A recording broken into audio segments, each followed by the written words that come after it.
Michael, défaite aujourd'hui à Serbrook, classé 4e. Pourtant, entre les deux équipes, il n'y avait au classement que 4 points d'écart. Bah oui, tu résumes bien.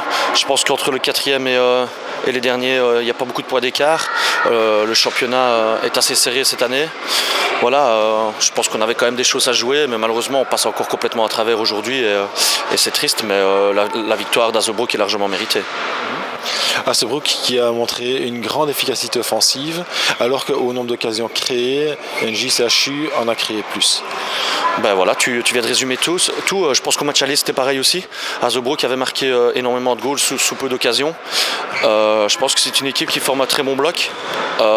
Niveau individualité, je pense qu'on était plus fort qu'eux, mais il n'y a pas photo. Au foot en salle, au plus haut niveau, si tu n'as pas un bon bloc, des gens qui jouent les uns pour les autres, il n'y a pas de secret. Il y a un moment donné, tout s'effondre et c'est ce qui s'est passé aujourd'hui.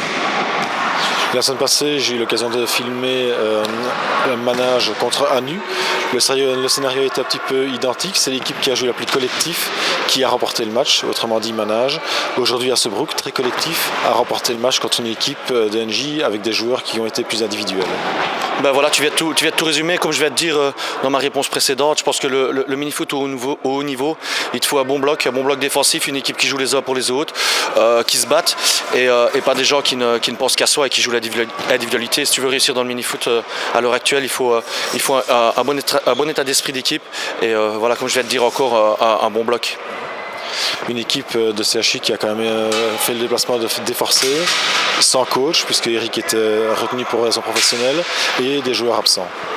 Bah écoutez, ça fait 3 semaines qu'on fait des matchs en étant déforcés, où des joueurs ne viennent pas, où des joueurs ne sont pas là. La semaine passée, on a joué tout le match à 5, on arrache un point, heureusement. En coupe, c'est pareil, on a joué tout le match à 5. Ici, le président a un peu fait tourner, mais comme tu dis, je pense que la plus grosse absence était le coach, voilà, ça fait 2 mois, je pense qu'il est chez nous. Il nous apporte énormément. Et voilà, le reste, je pense qu'on a beaucoup de problèmes pour l'instant dans notre club, mais voilà, tout ça doit se régler en interne. Et on voit directement, donc dès que le coach n'est pas là, c'est du n'importe quoi. On a eu quand même l'occasion de voir sur le terrain, lors de coups francs principalement, des phases répétées qui n'ont pas été au bout, mais il faut continuer à les effectuer pour qu'elles soient payantes. Effectivement, je vous dis, on a énormément de chance d'avoir attiré Eric Greco chez nous. Malheureusement, je pense que les joueurs n'en ont pas conscience totalement parce qu'on n'est pas beaucoup aux entraînements et franchement, c'est très triste.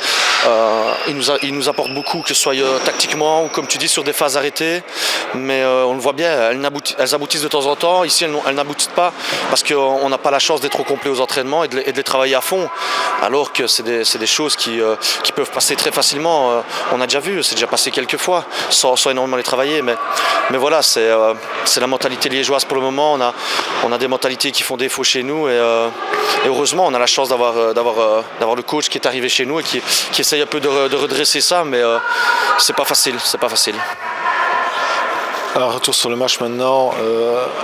Azebrook, lors des interviews que j'ai fait avec eux maintenant, on mettait en avant la rapidité de reconversion offensive qu'ils ont. Le terrain est remonté en 3 touches de balle.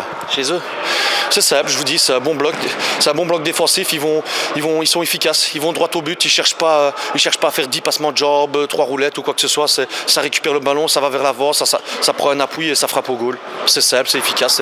Voilà, ils sont 4e au classement, ça marche. Les semaines à venir seront pas décisives, mais en tous les cas importantes d'un point de vue mental pour NJCHU, puisque vous êtes allé opposer à 3 gros derbies. Ah, effectivement, comme tu dis, je pense qu'aujourd'hui et la semaine passée, c'était déjà des matchs importants où on aurait pu prendre des points pour peut-être voir vers le haut. Mais comme on vient de l'expliquer, on a fait des non-matchs, on est un peu passé à travers. Maintenant, j'espère qu'on va prendre conscience de ça, qu'on va se remobiliser, qu'on va avoir des joueurs présents aux entraînements, qu'on va travailler ça correctement. Et comme tu dis, on a 3 matchs plaisants qui arrivent à venir. C'est à domicile, c'est chez nous. On reçoit Atlas Liège où on connaît tous les joueurs en face. Le coach a coaché presque tout le monde là-bas. Donc c'est un match où il va avoir une bonne ambiance. Ça va être un match entre guillemets entre copains, mais toujours avec un état d'esprit de vainqueur. Donc voilà.